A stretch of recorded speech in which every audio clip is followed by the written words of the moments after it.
Monsieur le maire de Sartrouville, cher Pierre, chère Alexandra, je suis d'abord heureux de venir chaque samedi à Sartrouville et de m'y retrouver. Et puis on aura d'autres samedis et d'autres soirées dans les semaines qui viennent pour accompagner Alexandra. Vous dire le plaisir de revoir Marc Tourelle à nos côtés, parce que je crois vraiment fondamentalement que ça n'est que dans le rassemblement que nous pouvons relever le défi qui est devant nous. Et sa présence est le signe que dans la diversité de nos familles politiques et au-delà de cela, eh bien, nous portons un message. Heureux de le faire avec mes deux complices du Sénat, Marta Tsidrack, ici dans un territoire proche d'elle et de son cœur, ce qui me donne l'occasion de vous donner rendez-vous à Saint-Germain-en-Laye la semaine prochaine pour faire un peu d'agite-prop ensemble. Et nous aurons un débat avec vous. On essaiera de ne pas avoir préparé les questions et les réponses à l'avance sur des feuilles bleues pour que ce soit l'occasion d'un vrai échange, j'allais dire, citoyen et démocratique. Je crois que ce n'est pas inutile de le réaffirmer dans cette semaine. Et puis de dire à Sophie Primas, qui est en fait notre présidente à tous, elle fait tout et nous le reste, aussi le plaisir de travailler ensemble. J'ai entendu les maires qui étaient là et qui sont tous engagés pour Valérie Pécresse, qui sont d'abord engagés pour ce territoire, pour leur commune. Serge Cazeris, qui n'oublie jamais qu'il a des besoins financiers, il a raison. Madame le maire de Montesson, j'ai vraiment apprécié le message qui permet, par l'intermédiaire de son épouse, faire un petit clin d'œil à Jean-François Bel, parce que je sais, actuellement, je voulais lui dire vraiment que je pense à Jean-François à cet instant, et puis de dire à Jacques Miard qu'il a un avantage par rapport à tous, il est comme la chanteuse, non, je n'ai pas changé. Et il est vraiment toujours le même. Et je dois dire, reste comme ça, Jacques. Y compris quand tu m'as emmerdé. Bon, t'as vu qu'on a réglé nos affaires quand même, mais au fond, je crois que tu portes des convictions et que voici le rendez-vous des convictions. Je vois aussi d'anciens élus dont je vois ici les visages, bien sûr nos amis du Vésinet, mais aussi Pierre, avec qui on a beaucoup partagé une vie militante et d'engagement, et vous tous, mes chers amis. Je vois Laurent Bolitin qui est là, qui a été mon premier adjoint, et puis Jean-Pierre Dubray qui nous vient du Val d'Oise, territoire étranger, mais proche. Alors, mes chers amis, au fond, nous sommes à 28 jours. À 28 jours du premier tour. Et notre seul objectif, je vous le dis, c'est la qualification pour le deuxième tour. Après, tout est possible. Alors à ceux qui jouent les Cassandres, à ceux qui, les yeux sur les baromètres des sondages, nous disent « mais c'est foutu », moi je vous dis que non. Et je ne vous dis pas ça pour faire bien ou comme une intention de prière ou comme un ex-voto, parce que je pense que les choses sont possibles. Mais je vais vous dire où hier j'ai puisé quelque part une ressource particulière. Nous fêtions le centenaire, monsieur le premier vice-président du conseil départemental, d'un département, le territoire de Belfort, qui est né d'une volonté de ne pas abdiquer, de ne pas renoncer, d'être présent, et pas simplement au travers d'Enfer Rochereau, mais au travers d'une attitude collective, de dire que la France a primé sur tout, sur tous les arrangements, et que parler de démocratie, ça n'était pas antinomique d'un moment d'unité nationale. Le conflit aux portes de l'Europe, qui est celui que nous vivons, nécessite notre unité. Et je dois vous dire, comme président du Sénat, je participe à cette unité de la nation. Et d'ailleurs, le Sénat l'a montré, chère Martha, chère Sophie, le 1er mars, ô combien dans la diversité des sensibilités. Elle nécessite l'unité de l'Union européenne. Elle nécessite l'unité de démocratie attachée à des valeurs. Et là-dessus, je dois le dire, ce n'est pas sur ce terrain, à la différence de M. Zemmour ou de Mme Le Pen, qu'il faut nous attendre. Mais difficultés majeures, les angoisses, les inquiétudes ne doivent pas occulter le débat démocratique. Nous sommes à 28 jours d'un choix tout à fait essentiel. Et d'un choix tout à fait essentiel dans nos institutions. Et si celui ou celle qui sera élu le 24 avril n'a pas une part de légitimité profonde qui ne peut naître que d'un débat, que de la confrontation d'idées, que d'un projet connu par les Français, alors je vous le dis, nous aurons des crises majeures. Nous aurons d'abord un procès en légitimité, ce qui est le plus dangereux pour la République dans nos institutions. Nous aurons d'autres crises des gilets jaunes, je vous le dis. Nous aurons d'autres tensions dans le pays. Je sais que ça n'a pas plu quand il y a 15 jours, j'ai vu la réaction de M. Ferrand, j'ai dit au président de la République qu'il n'était pas possible qu'il puisse imaginer être réélu président sans être candidat. Dans une démocratie, on est candidat, on débat, on confronte, et puis ensuite les citoyens librement choisissent. Et je dis que c'est tout à fait essentiel. Ça doit être notre message, et pas simplement notre message contre, pas simplement notre message pour, ça doit être notre message.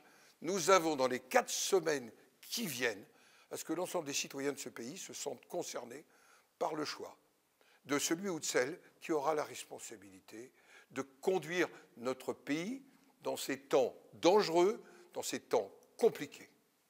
Or, soyons clairs, sans revenir sur le bilan qu'Alexandra a parfaitement décrit, les chiffres qu'elle a annoncés, il y en a quelques-uns qui sont y compris terribles quand on parle de nouveaux plans de résilience, car quand vous avez 3 000 milliards de dettes, quand les dépenses publiques sont à près de 60%, vous vous dites comment on fera un nouveau plan de résilience dans tout cela. Comment on fera face aux défis énergétiques.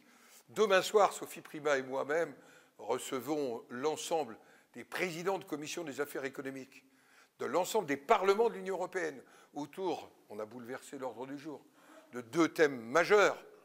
La souveraineté énergétique. Vous voyez bien qu'y compris Versailles n'a pas accouché de grand-chose hier, et même, je ne veux pas entrer dans les détails sur ce sujet, mais nous en parlerons demain soir, et la souveraineté alimentaire. Comment fera-t-on à l'automne si on n'est plus en capacité, cher Jean-Pierre Debray, d'alimenter les marchés, notamment d'Afrique du Nord, d'Égypte ou du Moyen-Orient? Nous aurons d'autres troubles, d'autres difficultés à affronter. Et donc, je dois le dire, dans ces temps difficiles pour conduire le pays, nous sommes, après le quinquennat d'Emmanuel Macron, après le quinquennat de François Hollande, dans une situation particulièrement difficile. Valérie Pécresse, elle a un projet. Valérie Pécresse, elle a une équipe. Regardez celles et ceux qui l'entourent, capables, j'allais dire demain, de gouverner ce pays. Et là aussi une assise territoriale qu'il va sans doute falloir bouger un peu plus. C'est une de mes responsabilités dans les semaines qui viennent, fait de cette trame des élus locaux. Aujourd'hui, c'est Valérie Pécresse qui a recueilli le plus de signatures de maires dans un moment où les gens avaient guère envie de signer. C'est Valérie Pécresse qui voit aujourd'hui le plus de conseillers municipaux se sentir proches d'elle. Il faut, à partir de son projet, de l'équipe qui l'entoure et de cette assise territoriale, que nous soyons en capacité de démontrer qu'elle seule, d'ailleurs, peut challenger le président sortant. Je crois que ni Zemmour, ni Mélenchon, ni Le Pen ne sont dans cette capacité-là, pour un certain nombre de raisons. Il suffisait d'avoir regardé un quart d'heure lundi, même si le débat n'a pas évoqué les grands sujets de la présidence, de voir que M. Zemmour avait une singulière conception de la vie dans une société et dans la vie dans notre pays. Et je ne parle pas de ses propos sur le héros Poutine qu'il a pu avoir, tout comme Mme Le Pen. C'était plutôt le héros banquier de Poutine, chez Mme Le Pen. C'était cette dimension-là. Alors, mes chers amis, pour Valérie Pécresse, ça doit être notre engagement des temps qui viennent. Pas céder, j'allais dire, à quelconque esprit défaitiste. Inspirons-nous d'Enfer Rochereau ou de Foch. Vous savez, je disais que, parlant d'Enfer Rochereau hier, qu'il y a, dans des moments difficiles, des gens qui sont l'honneur. Eh bien, nous devons être l'honneur de la France pour les temps qui viennent. Et donc, à apporter à Valérie Pécresse, pas simplement notre soutien, mais notre capacité d'aller vers les autres. À ceux qui disent on a d'autres soucis, on est inquiet. Alors c'est vrai, parce qu'on va être très inquiet quand la pompe affichera 3 €, ce qui sera la réalité des temps qui viennent. Mais le pire serait d'abdiquer de notre pays, d'abdiquer de ce que nous croyons. Et donc notre seul objectif, c'est d'être présent au 2e tour. Et je vous dis, c'est possible. C'est possible. C'est ce autour de quoi nous devons nous mobiliser, pas simplement en nous disant, allez, on est là aujourd'hui et on a fait notre devoir. Notre devoir, c'est les 4 semaines, chaque jour, autour de nous, nos amis, nos relations. Et puis, derrière cela, nous attaquerons une autre séquence qui s'appelle les législatives. Mais je vous dis, moi, ne soyez obsédés que par le 10 avril, que par le premier tour de cette élection présidentielle. Ça doit être la totalité de votre engagement. Et vous, les élus locaux, je vous vois ici nombreux, vous qui avez des responsabilités professionnelles, je vois un certain nombre d'entre vous avec qui j'ai partagé beaucoup dans les responsabilités professionnelles, vous n'allez pas mollir. Vous n'allez pas mollir parce que c'est le moment d'y aller. Et personnellement, je pense que soyez des Jacques Miard à votre manière. Vous mettez vos mains légèrement sur un estomac rebondi et vous y allez. Et vous y allez vraiment pour Valérie Pécresse, parce que derrière Valérie Pécresse, ses qualités, on les connaît, on les a partagées. Moi-même, j'ai vécu avec elle les 2 aventures régionales. Mais ce qui m'importe, c'est la France. Moi, je suis malheureux de voir que mon pays est dans les derniers de l'OCDE en matière de classement économique, de classement financier. De voir que si nous ne dégageons pas un certain nombre de moyens, nous ne pourrons plus assumer notre rang militaire, alors que, vous voyez, aujourd'hui, nous sommes parmi les rares pays. Et vous vous dites que s'il n'y avait pas eu un général de Gaulle il y a bien longtemps, nous n'en serions pas là aujourd'hui, qui a des valeurs à défendre et à mettre en partage. Alors vraiment, au-delà de Valérie Pécresse, le 10 avril, c'est de la France dont il s'agit. C'est de la France et de ce qu'elle porte, des valeurs que nous portons, de cette France qui veut croire encore, et moi je crois que la France a encore un message universel à donner au monde. Je crois que la France a encore apporté un modèle de société qui n'est pas sur le rejet des autres, qui n'est pas sur le repli, qui est aussi sur l'affirmation de l'identité de ce que nous sommes. Et c'est donc un combat pour la France que nous devons mener dans le mois qui vient. Je le fais avec la même foi, le même engagement qu'au premier jour de mon engagement politique. Je vous le dis, on ne va pas mollir, on va y aller à fond.